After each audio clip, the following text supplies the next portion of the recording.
Most bankers aren't ready to help you until after their third cup of coffee. But with Central National Bank's after-hours service, you don't have to wait for the bank lobby to open to get help. You can contact us from 6 to 8:30 in the morning or from 5 to 10 in the evening, and we'll connect you to a real, live, local person who can answer questions and fix problems 7 days a week. Bank different. Bank Central. Central National Bank. Member FDIC. Things change, but Deer Park Natural Spring Water is a constant you can count on, bringing you the essence of home for 150 years and counting. Sourced from carefully selected springs, Deer Park Natural Spring Water has naturally occurring electrolytes for a crisp, refreshing taste. Find Deer Park Natural Spring Water at your favorite local retailer today. After 150 years, there's only one thing left to say. Deer Park, that's still good water. This is a Rogue Media Network podcast.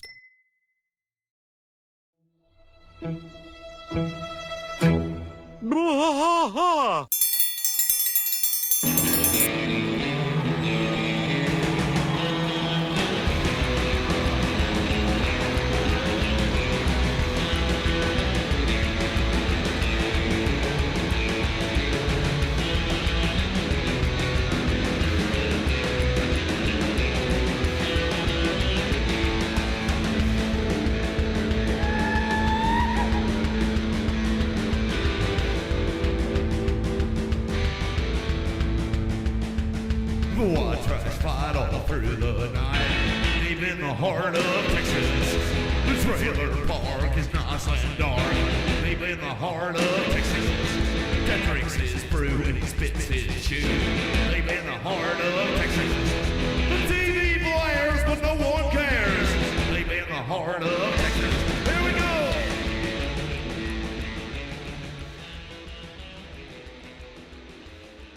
Hey, everybody, welcome to Boy. I am Mike. And I'm that is Rusty. Welcome to That Ain't Right Friday. A little shorter version, a little different than what we normally do. Yep. So a couple things here. Actually, three things. Three things. We have things. three couples of things. We have an email that came through just yesterday. And then I have Is it all right if I read it? Yeah, sure. Yeah. And then we have a phone message that came through the other day, and so I want to play it. So let's start with the email. Who's okay. it from? Number one. So we've got. Oh, I thought I said 420. Okay, so it's Trey 402. I'll leave everything. Thanks for the email, Trey. But Trey is the username here. Okay, so Trey says, barely anyone wants to talk about the potential negative quality when it comes to recent projects in Western media, despite modern Hollywood proving frequently how incompetent they are. Modern Hollywood is incompetent. I agree with that because of and doing all these podcasts, it's given me an intimate view into all of this. Mm-hmm. Like as a child, I had this sensationalized view of what it would be to be a voice actor, or what it would be to be an animation director, or what it would be to be an artist in one of these shows. And it's not as glamorous as you think it is. Once you talk to these people who have worked in these industries, it's not. It's really not that glamorous. You got people that are struggling who have put out some of your favorite shows. So if you ever see one of your favorite creators or anything like that, somebody that you've enjoyed, and they're asking for a little support, or hey, buy an autograph, or hey, do it. Help them out. If you enjoy their art that much, help them out. If you can. If not, then whatever. All right, King of the Hill already got infuriatingly lazy and flanderized in the new seasons. So what positives are there to come out of an obvious cash grab desperation to jump back into a well that's spent? I guess he's talking about the ones that came after the actual end of the series. Yeah. He's talking about the later seasons.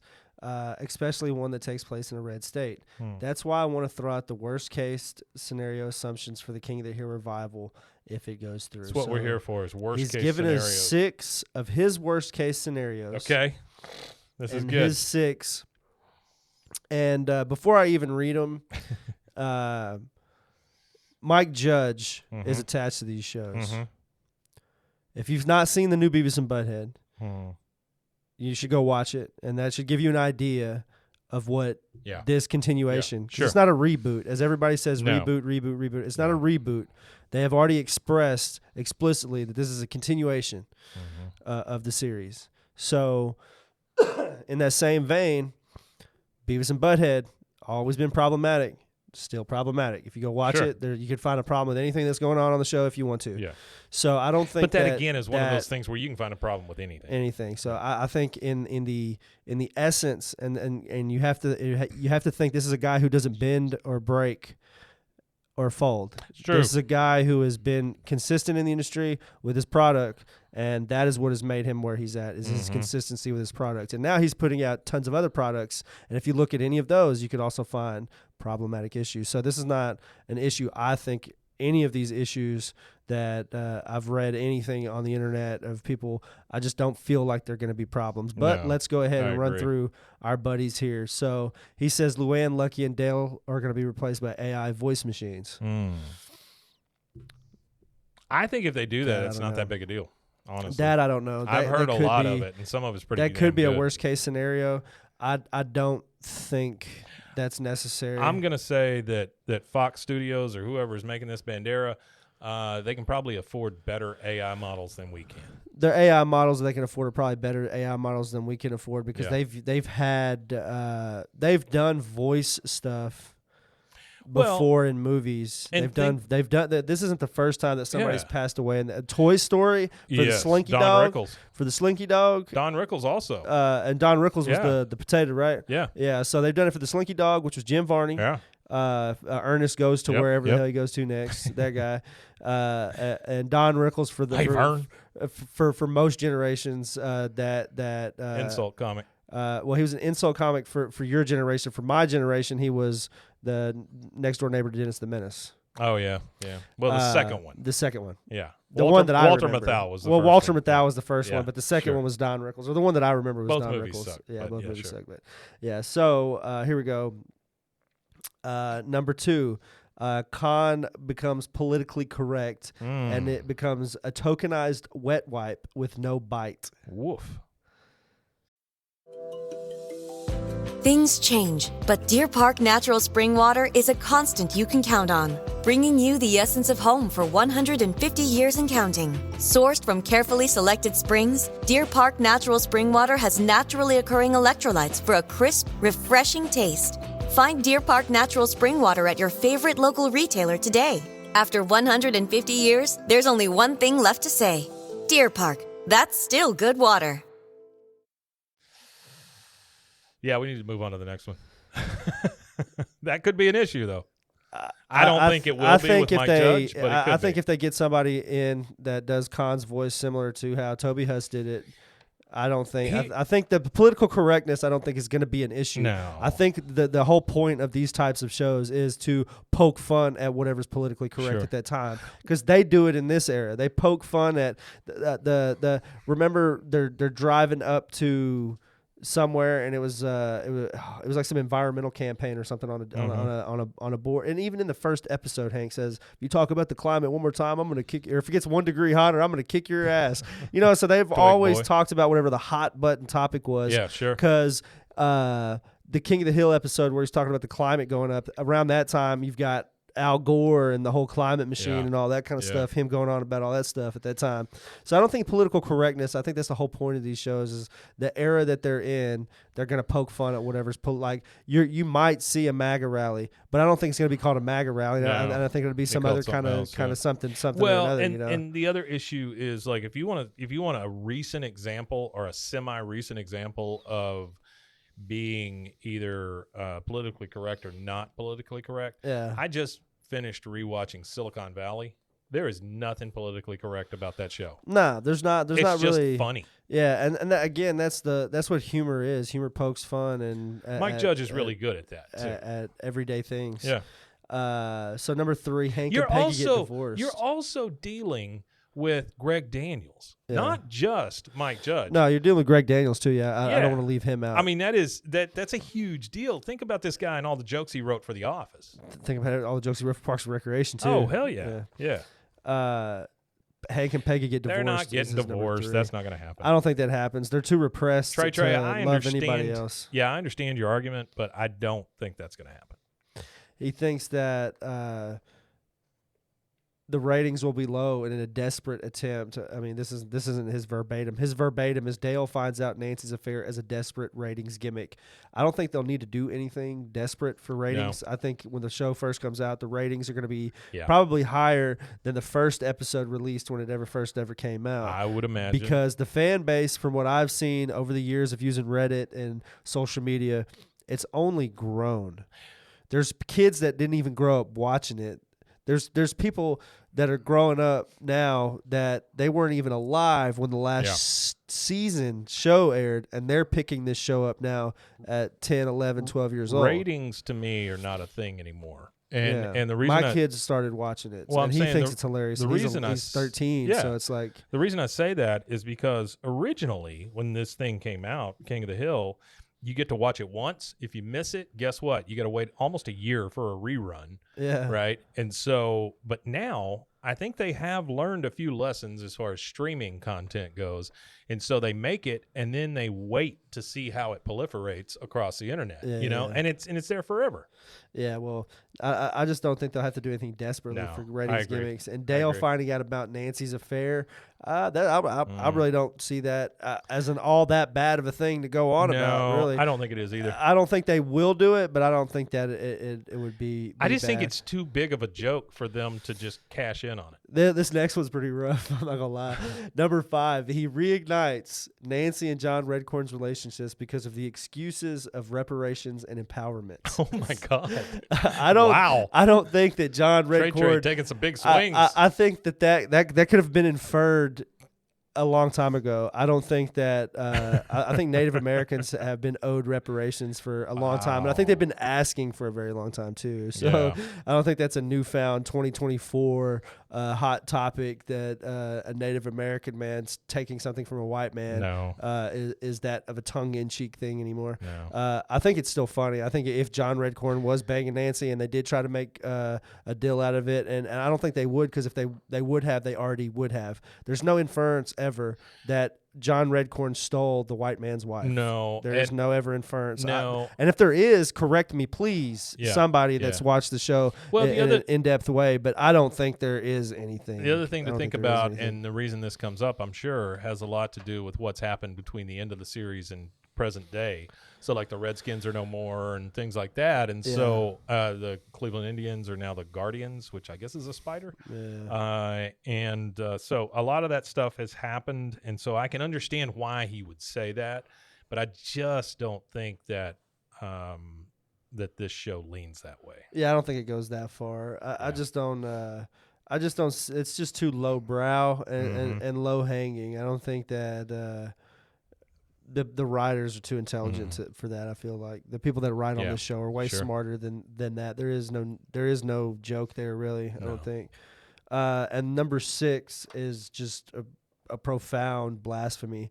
Boomhauer is booted off the show because he's problematic. I don't think Boomhauer gets booted off the show for being problematic at all. But I think a funny episode would be an episode where maybe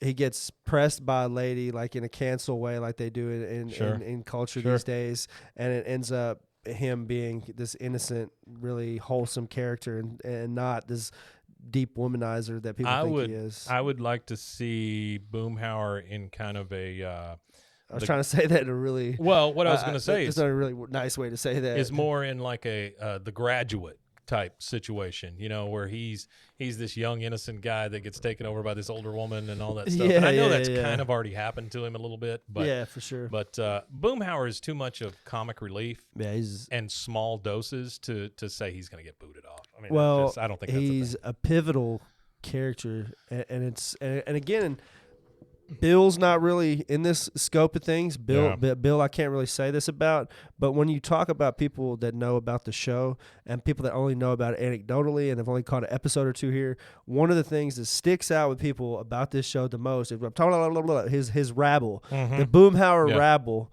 is known by people who might not even know the show that well. They're like, oh yeah, the show with the guy that talks fast. Dang old woman. They're talking about dang old, you know. So yeah, I again. Thank you, Trey, for sending that email. No, in. we appreciate Please the email. Feel free to Come send as many as you want. Yeah, And you guys I will dissect it though. Oh yeah. Well, I think that's what he intended. Okay, so in that same vein, we have a voicemail here where somebody called in to our number, which is what the hell is our number? 254-271-4007. So they called into the line, again, 254-271-4007. Call in. Leave us a message. We love it. All right, here we go. You don't know who I am, but I know where you live, and if you teach that sex ed class, so help me. Oh, Rusty, Mike, keep up the great work, and if you ever need a guest, I'd love to chat all things King of the Hill and King of the Hill accessories. This is Adam S. All right, Adam S. That's the first time we've heard from this guy. Adam S. Adam S. Okay, you know who that is? No, if you said Adam P, I would know who it is, but no, I don't know an Adam S. Thank you, Adam. We appreciate it. I felt a little threatened there at the beginning, but then it got a lot better towards the end. Yeah, that was kind of. Please call and leave us messages, man. Anybody that wants to, please call in. We will play them on the show. That was it? There wasn't another one? No, that was it. That was it. The other one was from Artie, and I believe we've already played it. Oh, okay. And by the way, hey, Artie. All right, last thing we got here is a Dallas Morning News Arts and Entertainment TV article. This is super recent. The Emmy-winning animated show inspired by life in North Texas could air as soon as 2025, according to reports. So the title of this article is called King of the Hill Reboot Could See Some Voice Changes. Yeah, voicing changes. Greg Daniels and a crew of writers stoked fans' interest in King of the Hill when a reboot was announced earlier this year and again in February when they stopped by Dallas to collect ideas. I didn't realize that had happened, but that's great. Daniels, the Emmy Award-winning show's creator, and about a dozen writers absorbed thoughts from a room full of Dallas Morning News journalists and filled their textbooks with ideas in a fact-finding meeting. That's the first time I've heard of that. Yeah, that's the first time I've heard of it too. Yeah, that's great. It's no secret the show closely reflects North Texas suburban life. Co-creator Mike Judge, a former Richardson resident, has said elements of the show, including the fictional town of Arlen, are derived from North Texas, his former home. A reboot reportedly won't air on Hulu until about 2025, and stakeholders have been mum about details. A spokeswoman for Disney Television Studios, which lists King of the Hill as one of its properties, said Monday that no updates are available yet. Of course, they probably are, but they're just not telling. But TV Line, which has been around forever, reported some updates last week, including whether Con Sousa News and Phone, Hank Hill's Laotian next-door neighbor, would return. Toby Huss, the voice actor for Con, has yet to be confirmed for returning, and I think we've heard that that's going to change. Yeah. Daniels told TV Line that he's not sure whether Con's coming back, but I think we would most likely replace Toby's voice for Con. And that's something they should do. He says, like if we were casting today, we wouldn't have cast him, but we cast it in 1997. Daniel said animated shows, including The Simpsons, have faced increased scrutiny for white actors voicing characters of color. Hank Azaria's Apu from The Simpsons is a high-profile case, and that is definitely one that they've changed. Most animation... Does he not even exist anymore, Apu? I don't think so. I hadn't watched The Simpsons in forever, though. Yeah, I haven't either. It all kind of started being the same thing. Daniel said that work was already underway on the reboot before... I'm sorry, I missed one. It says most animation casts play multiple roles, and Toby Huss initially played Hank's father, Cotton Hill, and was cast for that, and then Con came up later. Daniels told TV Line, and most productions, especially back then, didn't have the budget to hire a special performer for each voice, but it's different now. That makes sense. Makes sense, yeah. Daniel said that work was already underway on the reboot before the duel's writer and actors strikes halted Hollywood earlier this year. The writers returned to work after the Writers Guild of America strike was resolved. Judge and Daniels will produce the new series under their recently founded animation group Bandera Entertainment. I don't think it's recent. Original voice actors Kathy Najimy, Stephen Root, Pamela Adlon, and Lauren Tom are on board, according to the Hollywood Reporter, so that's great. Starting in 97, King of the Hill ran for 13 seasons, blah, blah, blah, blah. Johnny Hardwick passed away a couple episodes before his death, and then they bring up Brittany Murphy and Tom Petty dying. So a great little article. It did tell me something that I've not heard. I didn't realize that they had stopped in and talked to a bunch of reporters and stuff about what's going on in Texas. So that's a really good sign as far as I'm concerned for the writing. But that is it. We covered a Dallas Morning News article. We listened to a voice message, which anybody can call in and do that. And then we read an email that I'm assuming the email, let's see, where did it go to? It was sent in to info at Rogue Media Network, but we do have a King of the Hill email, right? Yeah. What is that one? BWAAAKOTH@gmail.com. And you can send it to that, or you can send it to info@roguemedianetwork.com. You can send it to Mike at roguemedianetwork.com. However you want to send it in, just send it in. Also, the phone number, if you want to call and leave a message like these other folks have done, it is 254-271-4007. For those of you outside of this country, it's a +1 in front of that. 254-471-2007. Is that what I said? No, sorry, 271-4007. Yeah. Call us and leave a message. And that's all I got this week. That is That Ain't Right Friday. Tell them one more time where they can find us. You can find us at BWAAAKOTH@gmail.com. That was a long or pause. BWAAAKOTH on all social media. There you go. You can do that. Also, check out all the different shows at roguemedianetwork.com. And we'll see you again on Monday. Yep. And also, so if you are a fan of Mike Judge, he has a show out right now. Oh, this is the NPR one, right?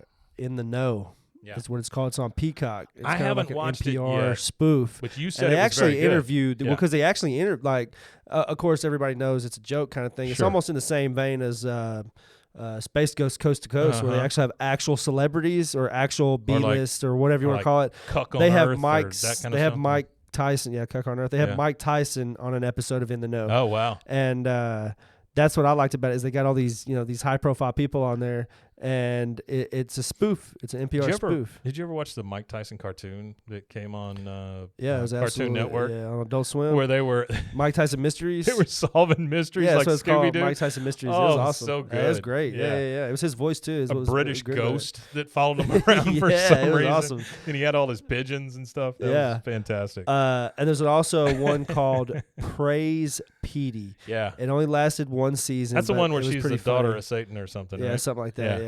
It was pretty funny though. She was a New York socialite. Yeah, is what it was. These are mostly she inherits like this town from her dad called Newtopia when he passes away. these are mostly Mike Judge produced stuff. He's not necessarily directly involved. No, it's Bandera Entertainment It's Bandera, stuff. Yeah, that's what I was talking about specifically. This is all Bandera Entertainment and there's stuff. a lot of stuff you're going to see come out of Bandera in the next couple of years. That's Praise Petey is one of them, and like I said, it only lasted. But they have Exploding Kittens, which is coming this year. Oh, they're on doing Netflix. that? Yeah, it's coming up on that's Netflix. cool. And they have some undated ones. They have one with Sacha Baron Cohen called Chelm, the smartest place on earth. Chelm. They have one called Best Buds, Common Side Effects, Bad Crimes, and Dykes to Watch Out For. Which okay. I'm not going to say. That's an actual comic strip. It's representations of lesbians in popular culture type. It's actually the earliest representation of lesbians in popular culture. It started in the 80s. It ran from like 83 to 2008. So it's the creators of that, and he's going to produce the show that's for cool. them. So. Yeah. All right, guys, that's it for us. We will see you again next time. Women Tanya. Women Tanya indeed.